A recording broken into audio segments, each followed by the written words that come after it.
I'm Joëlle and today I'm going to tell you everything that we know so far about the game Floatopia. And I will of course put chapters in this video, so check out the description to jump to the part that interests you the most first. Let's go! So first of all, let's talk about the vibe of the game. On the official website, it's a whimsical world filled with toys, travels, superpower and floating islands. Here you can enjoy a carefree vacation where you can relax, daydream and fill your days with fantasy and laughter.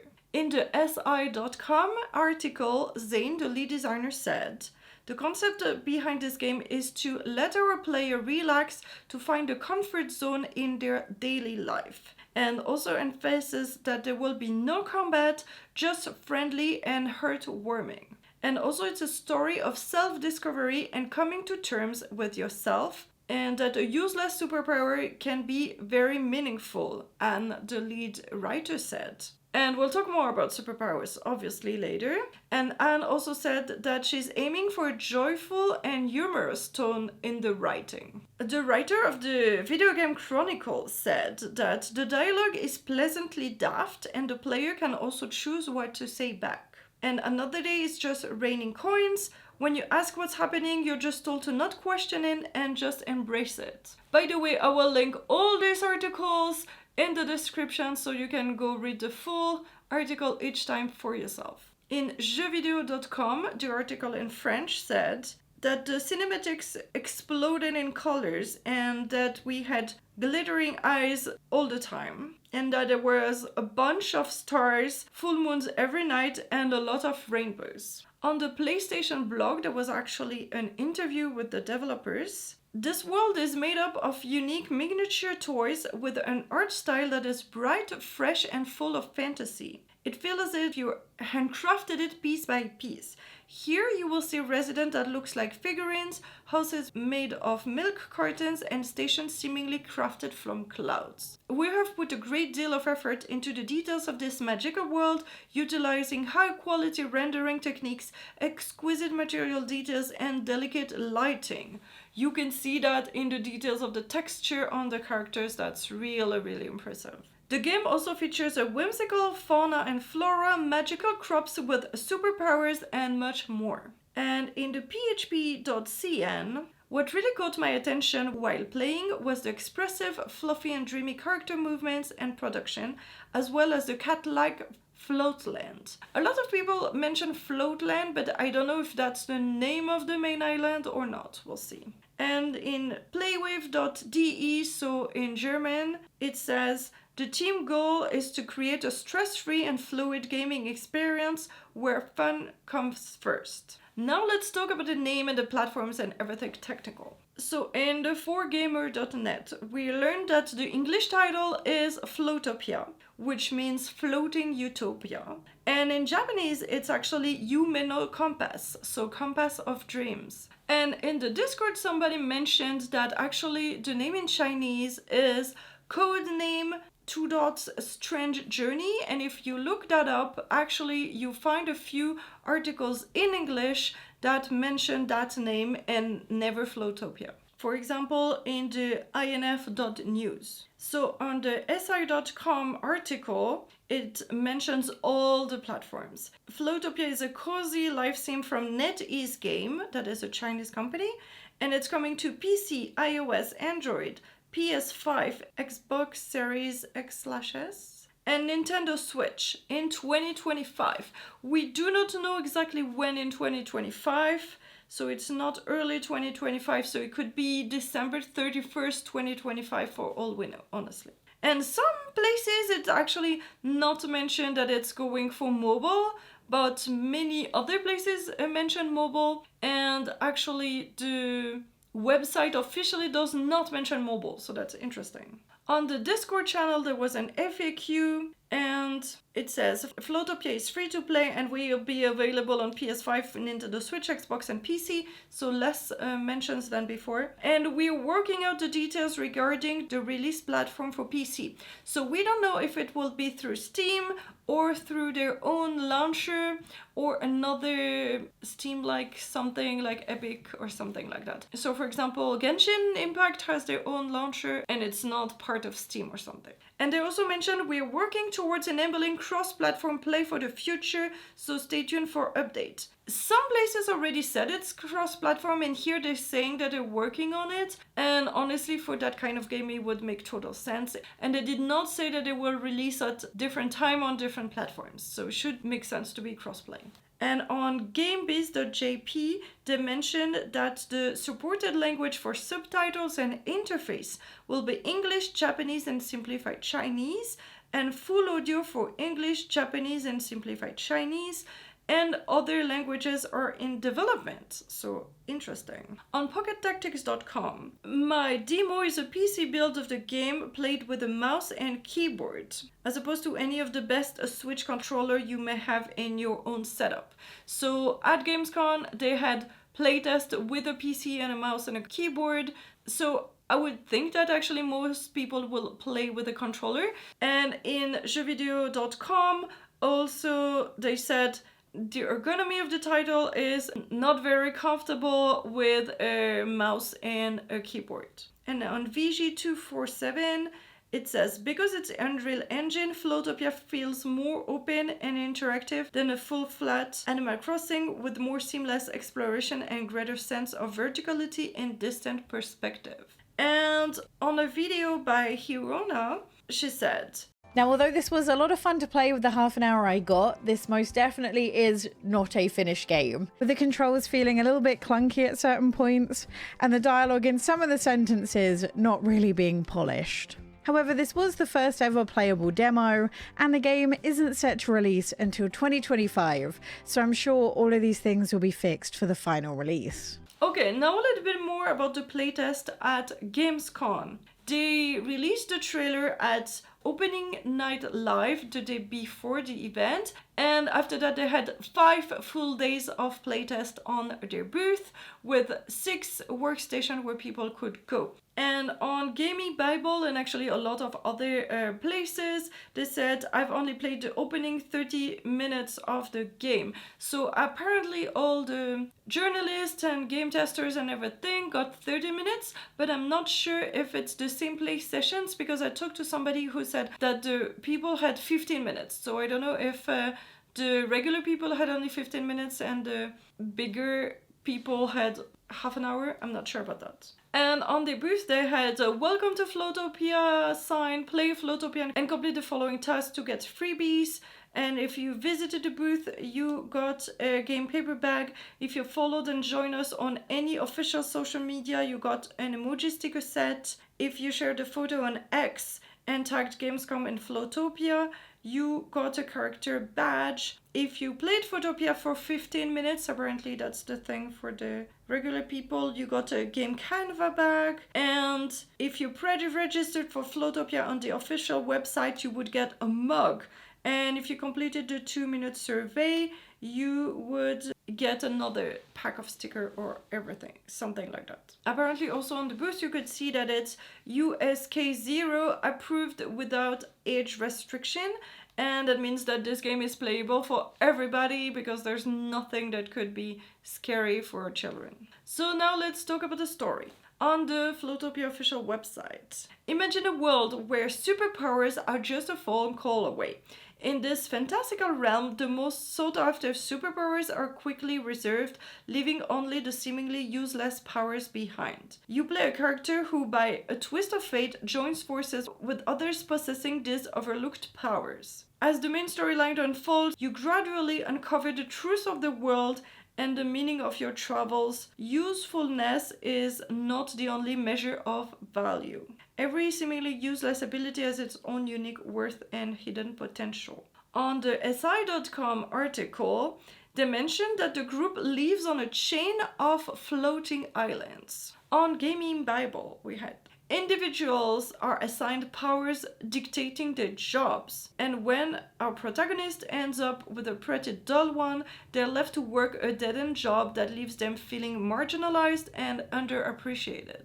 And on GameReactor.eu, we learned that when you first land on your island, you'll be greeted by Joy, a sleepy secretary who doesn't embody her name by all means. She explains that you, like other like-minded folks on this island and the surrounding islands, have grown fed up of work and have decided to make a new life here. Floatopia takes place in a world where a company has the power to grant people their own super abilities. So that's interesting because none of the articles I've read and nothing online mentions the first part of the extended trailers that mentions that the world is ending. If the world is going to end, that means I don't need to go to work. None of that is actually mentioned. Is that this end of the world scene that we see, is that like daily there and actually it's not even mentioned? That's very interesting. And on a TikTok from Team Bro, we actually see the map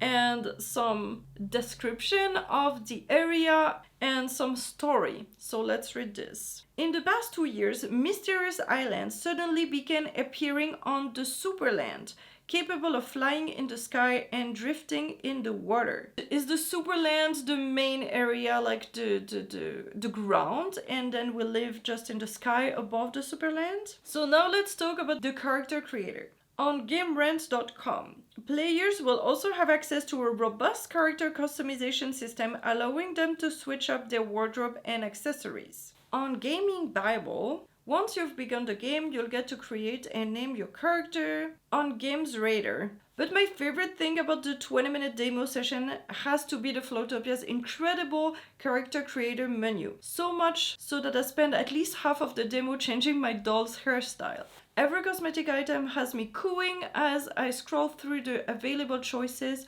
marveling at the lovingly detailed textures and color scheme. One hairstyle turns my doll's brown bob into a fizzy glass of cola. Another looks like it would feel soft as felt if I'd only reach out and touch the screen. Swapping to a pearlescent pair of pink pigtails, I adore how the light catches its surface to give the impression of painted plastic rather than actual hair. I asked NetEase game designer Zane Lee High about the stunning level of designs, and he told me how it feeds back into one of the core aim of the game, to immerse the player in a beautiful world of toy where imagination and innovation reign supreme. And on php.cn, and it seems like they are making dolls. There weren't many options this time, as it was the demo version of the game, but the impression changes depending on the combination of big sparkling eyes, fluffy hair, decorating of the face. You can choose your ideal child. And Pocket Tactics said, my demo throws me into Floatopia's character creator, and while the options presented to me are fairly limitless, NetEase makes up for the lack of variety with slickness. And Playwave.da, the selection of cosmetics was huge. My personal highlight, a Shiba Inu hairstyle that was just adorable. So this is very interesting because I don't know if some people had different versions of the game with more details or less details, or if some people were less impressed by the options. Then about the island customization.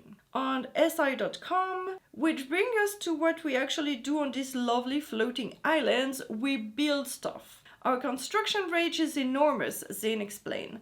It doesn't stop at decorating our houses. You can customize the terrain and even the face of your island, putting graffiti on them. So we have seen in the trailer that there is terraforming. This is amazing. We are looking forward to that definitely. And apparently you can change the graffiti on them. I'm not sure, nobody actually says how or given examples, I think. And on playwave.de, later on we built our first house, which was very intuitive thanks to the simple but creative tools. And Gaming Bible said, after being welcomed to the island, you're instantly given a housing kit to set up. Once built, you'll be able to customize it to fit your particular aesthetics.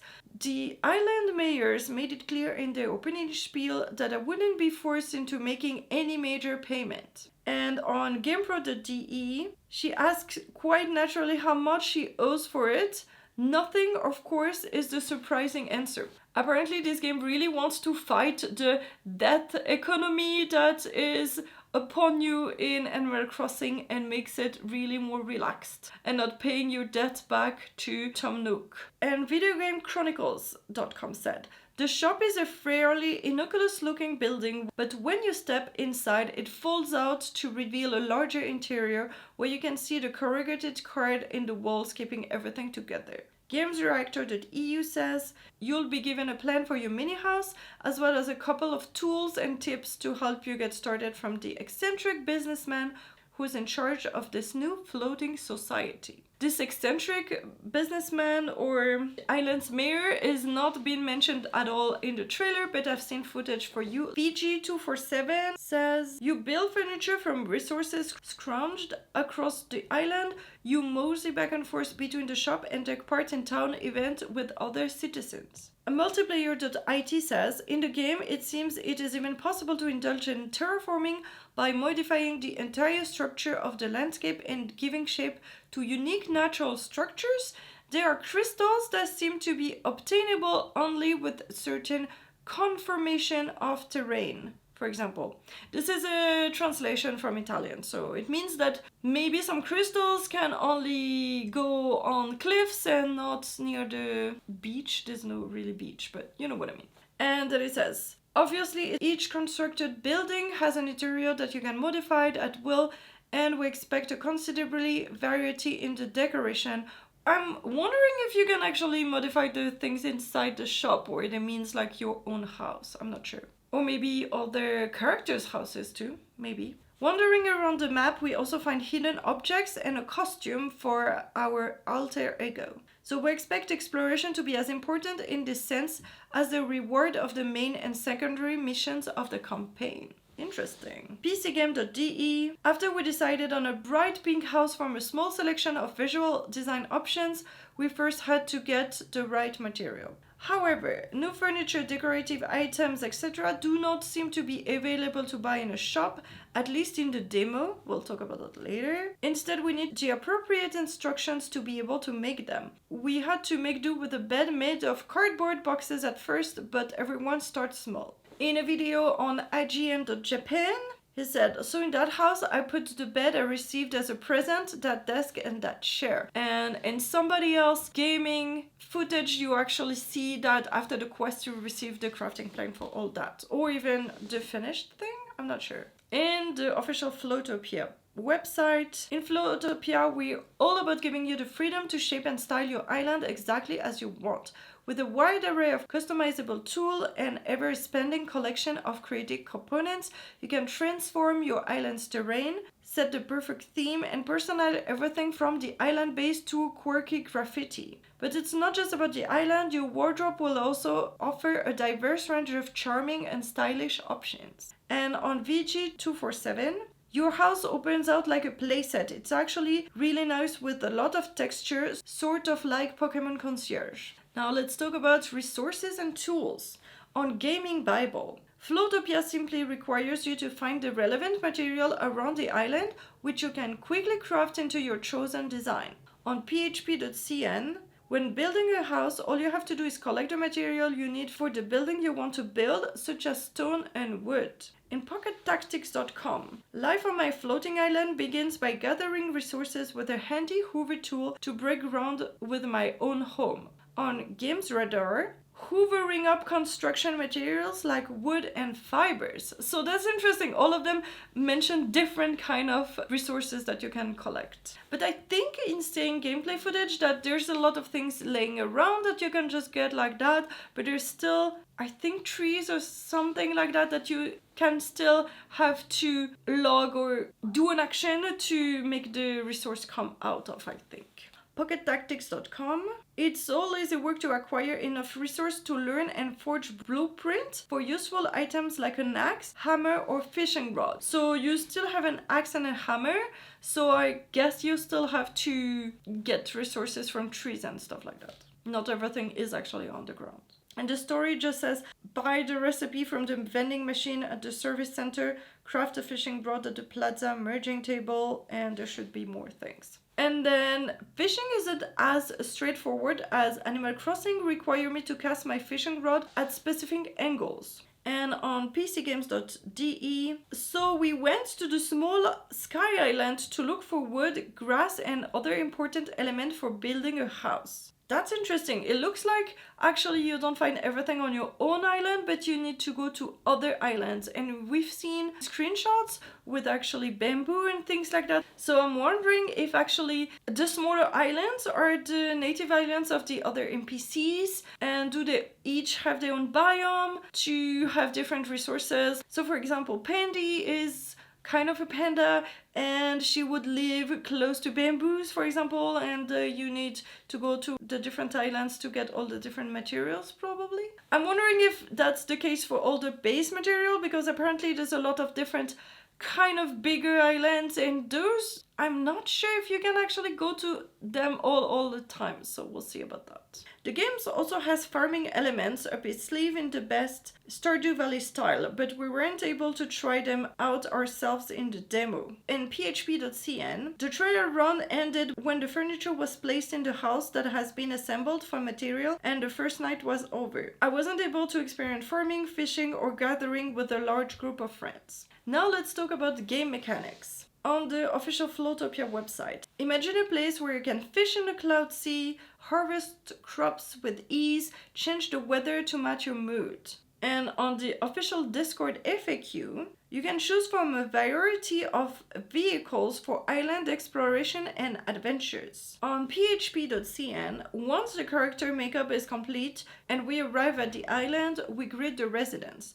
The beginning is like a tutorial where you are taught how to talk to residents, build your own home, and redecorate your home. Characters can run and jump, but they are not required to perform particularly difficult operations. And in gamereactor.eu, early on you'll be granted a gizmo that lets you up and fly wherever you please, meaning that you can find your way more easily around the elevated landscape of Floatopia and jump to islands that are off in the distance. You can fly more like a bumblebee than Superman. On VG247, your character jets around with rocket-powered boots, which sends you soaring from island to island. Pocket Tactics. I'm able to fly around the island by holding the jump button, soaring from one patch of resources to the other. So I'm wondering if they mean smaller islands around yours. Whereas Animal Crossing's perspective is largely fixed, Flowtopia's third-person camera lets me in on the live sim action with a closely trained eye. On the video from IGN Japan,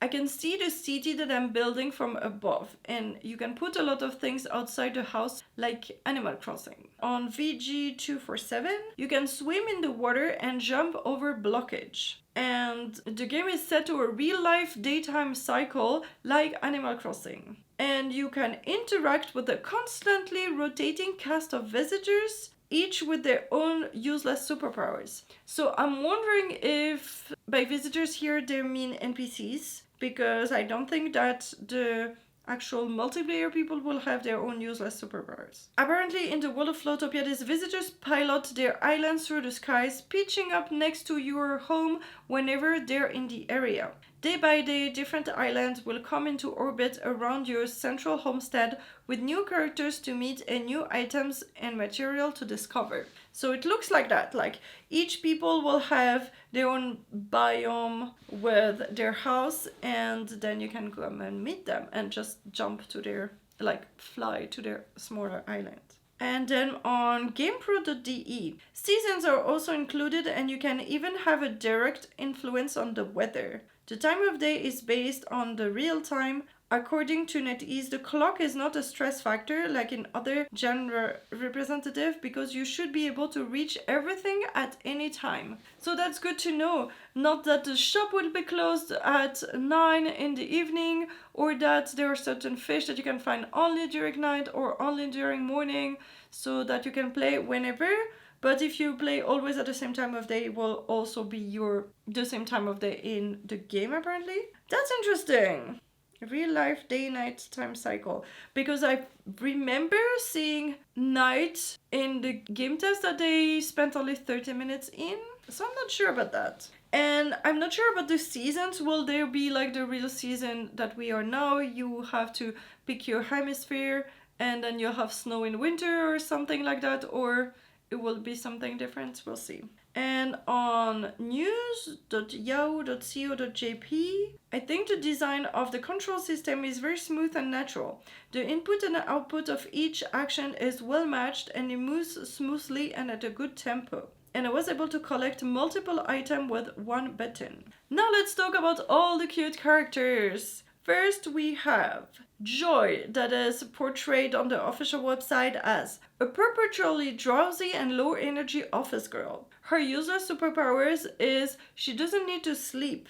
Does she feel tired constantly? Does she yawn non-stop? But she simply cannot feel asleep. And it's interesting that they have put the MBTI types of the characters in the trailer.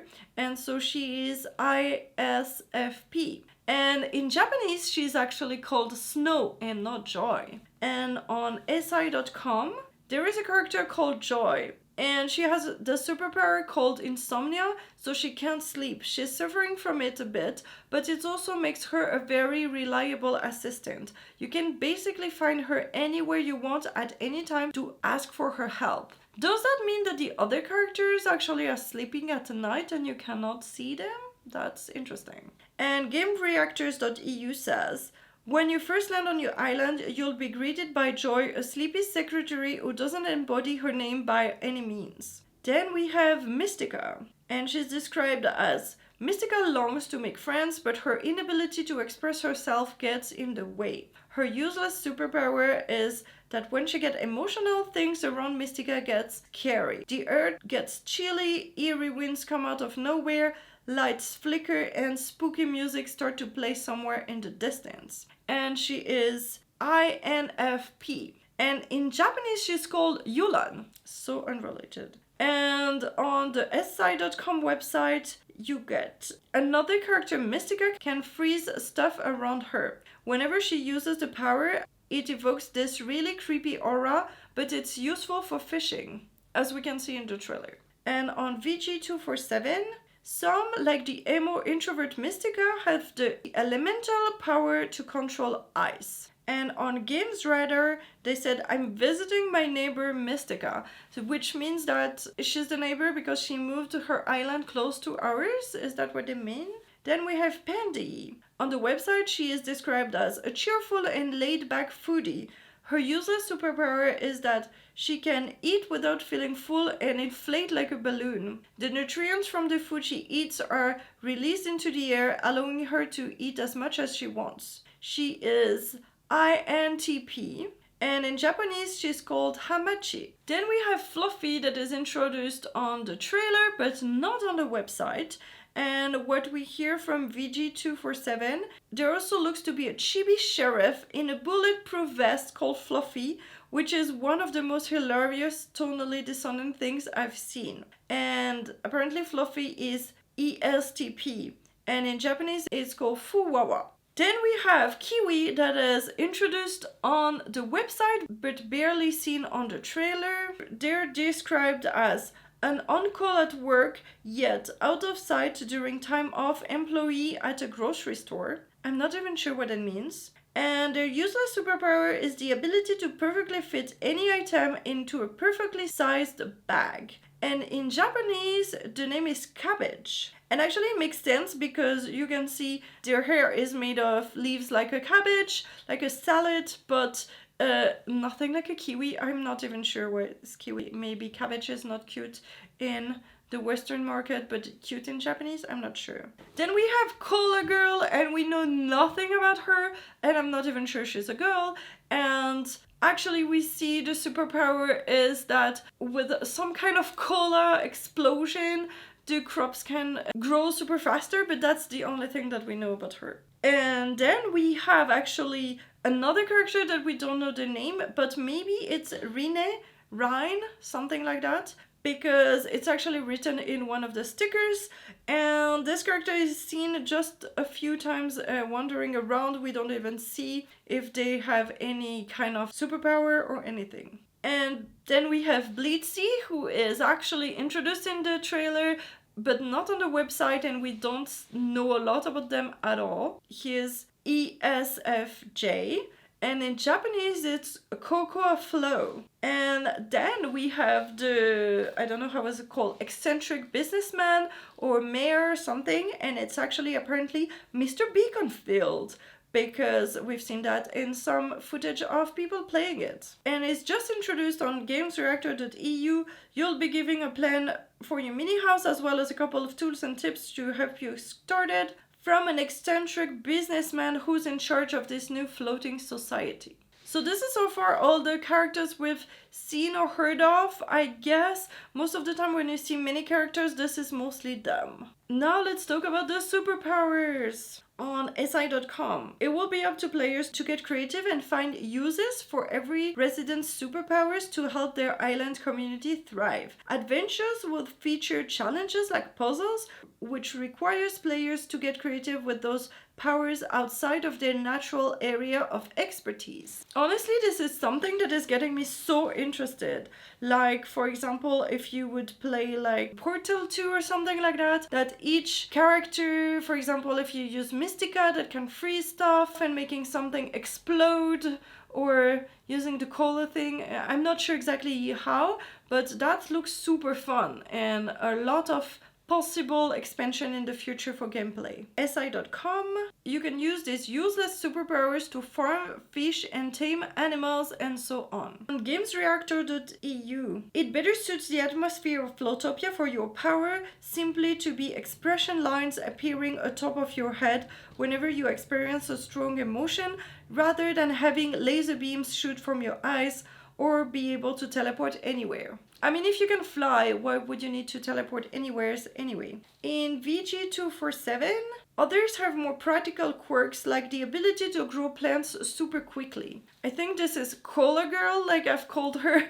We don't know her name yet, and she's been visible in the trailer. And on the official website, it says that flora and fauna have their own superpowers. That's interesting. Also, we see a lot of animals. We'll talk about them later, but we know nothing about their superpowers yet. On jeuxvideo.com, the people are marginalized by their superpowers being considered unuseful. So it's up to us to go talk to these individuals, and they can actually often help us, like freeze items, make plants grow faster. And the developer said that between 10 and 20 powers are accessible at the start, but a lot more are coming throughout the adventure. So that's really interesting. I'm wondering if those powers are only tied to other NPCs, or if you can find them, like the boots to fly, are they considered like a superpower or a tool? Not sure yet.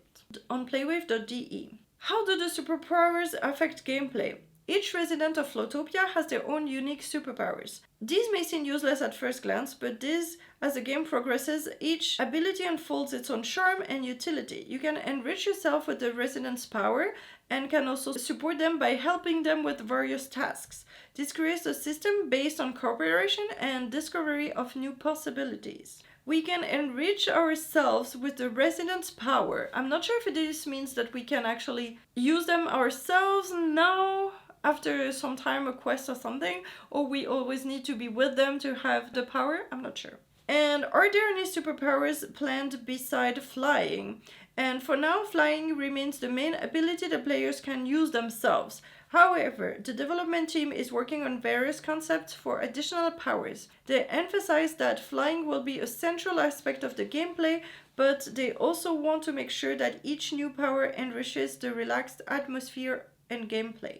Then let's talk about animals. They have the sticker pack and actually also stickers on the Discord. And on that you have the animals and you have names attached to that. I don't know if they're supposed to be the name that the animal is called, like the species, or like the pet name of the specific animal, or if it's just the sound they make or just fun. So I'm not sure. But we have Chimet, Ringo and Peekaboo. So Chimet looks like it's a bird that's also a bell, and Ringo looks like a deer, something like that, with maybe some kind of things in like rings or something. And Peekaboo seems to be like a peacock.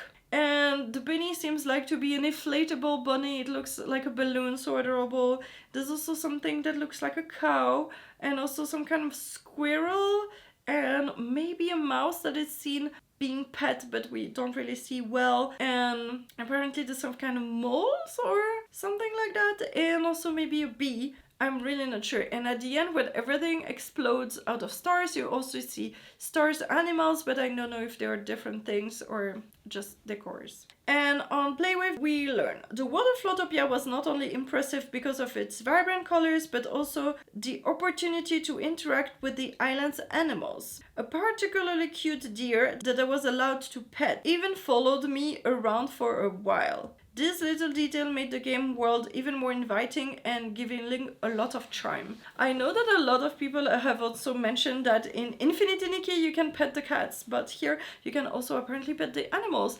And there's a scene in the trailer that apparently the player is singing or something and the animals dance around or something like that. This sounds so cute. And now it's apparently a live service game that is a very popular kind of game nowadays. So on the Floatopia official website, sail your floating island to other realms inspired by diverse cultures blending reality with fantasy. Discover mountaintop cities, ancient towns, deserts, frozen expanses, whimsical fairy tale kingdoms, and culinary paradises. With regular updates and new content, your adventure will always be fresh and expanding. As long as you desire to explore, your journey will never end. This is so cool. I know that a lot of people might not be interested in a live service game and might prefer just playing a game for a short while and then switching to another game. We'll see about that. I'm also playing Hello Kitty Island Adventure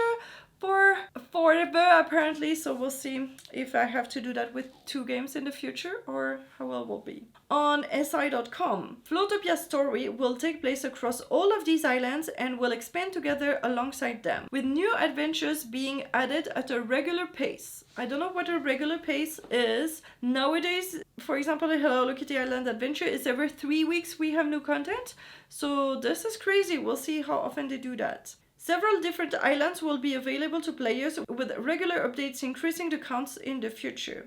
We do not have a maximum limit, said Zane. And many of the islands, aside from featuring various biomes, will represent real cultures from our world, allowing for tons of different interactions. They said culinary things, and it looked like there's one area that is Chinese food themed, and it looks really fun. And then PlayStation blog said, in Floatopia, you can travel with your own island to explore various fantastical realms.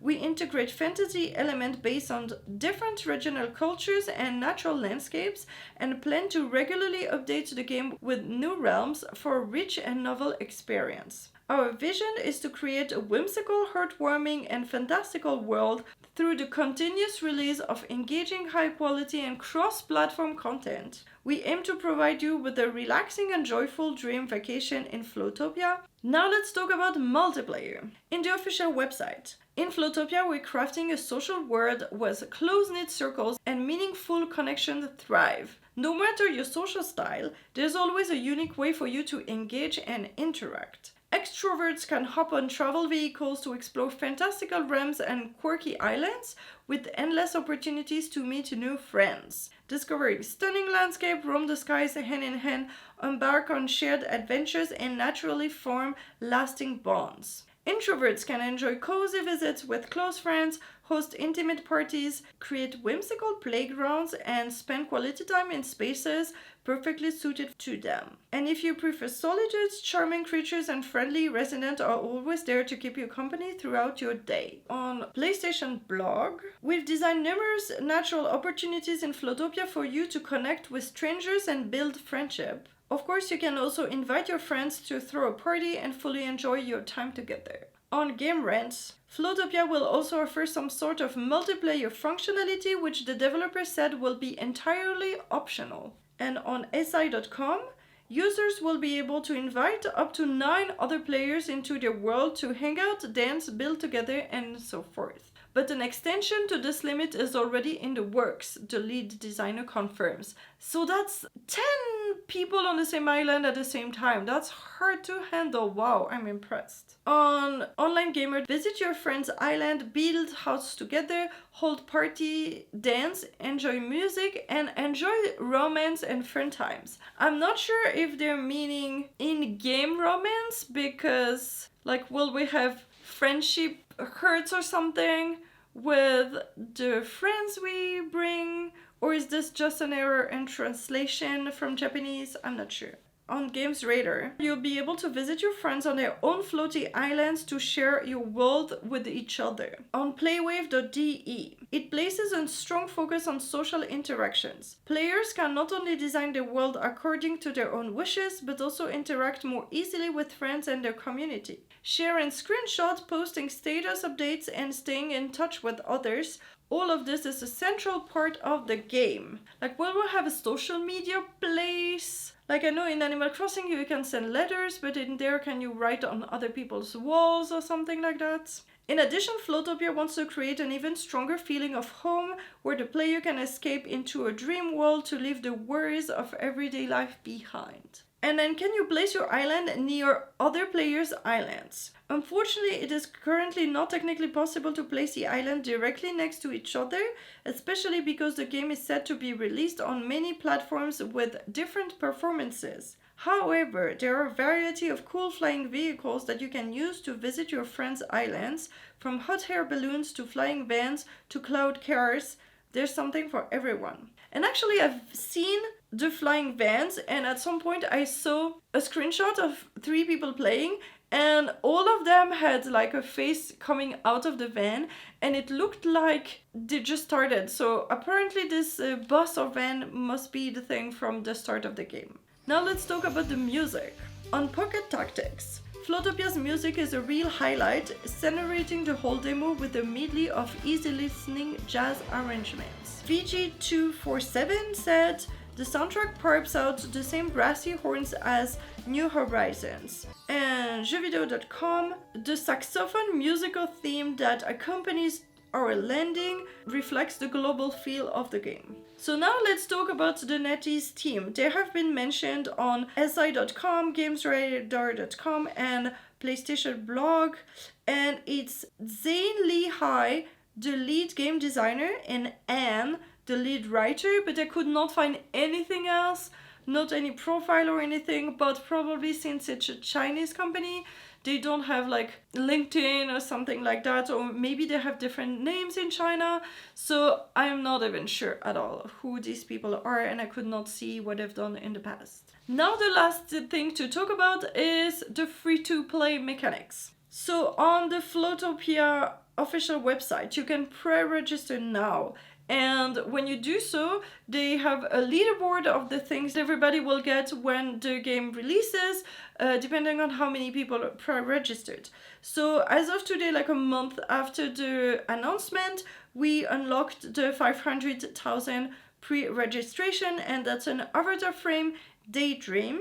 At 1 million pre-registration, we get Bamboozle, and I'm not sure what this is. If it's an emote, it doesn't seem like an emote because there's another emote later. So is it a new character or something? And then at 2 million pre-registration, we get a furniture toy seesaw. At 5 million, an action Really Like You. So this looks like an emote. And then at 10 million, costume mushroom picker. And this is the thing that makes everybody stick. At 20 million, we get 10 lucky tickets. And lucky tickets can only be used for standard and pickup draws. That's the only thing that we know. We don't know that there will be gachas or anything. Here's what they said in interviews. On SI.com, while all those plans seem quite set already, the NetEase representatives didn't want to talk about monetization in details yet. Our monetization system is still being planned, but we have the idea that we'll charge for cosmetics,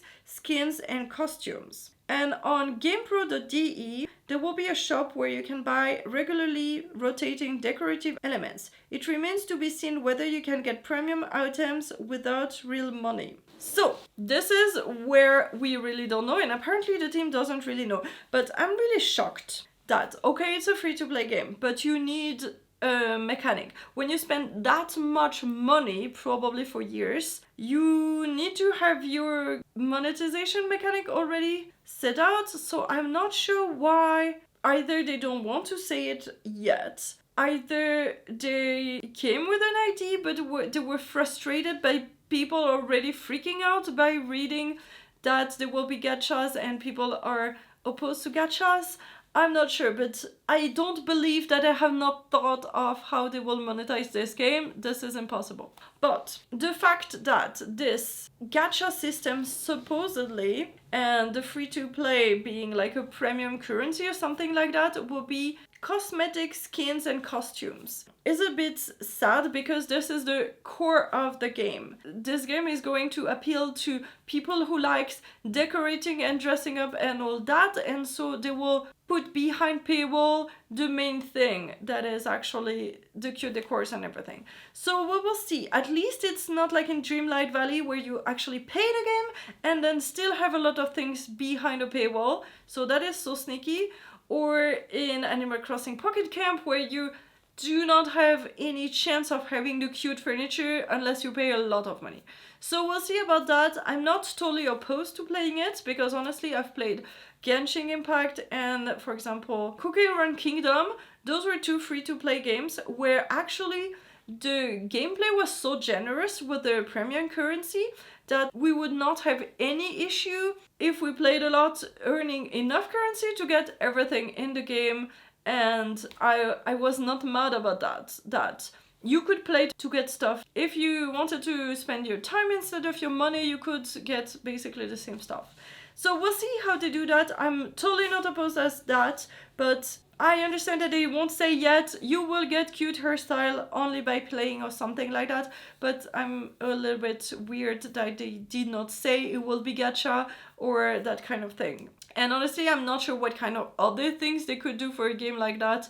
This is the easy thing that could be behind a paywall. So I'm not sure. So tell me what you think about these. Do you have strong opinions related to any of that? Are you as excited as me about this game?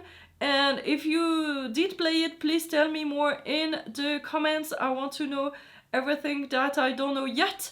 And obviously I'll keep making more videos when there will be more info about that.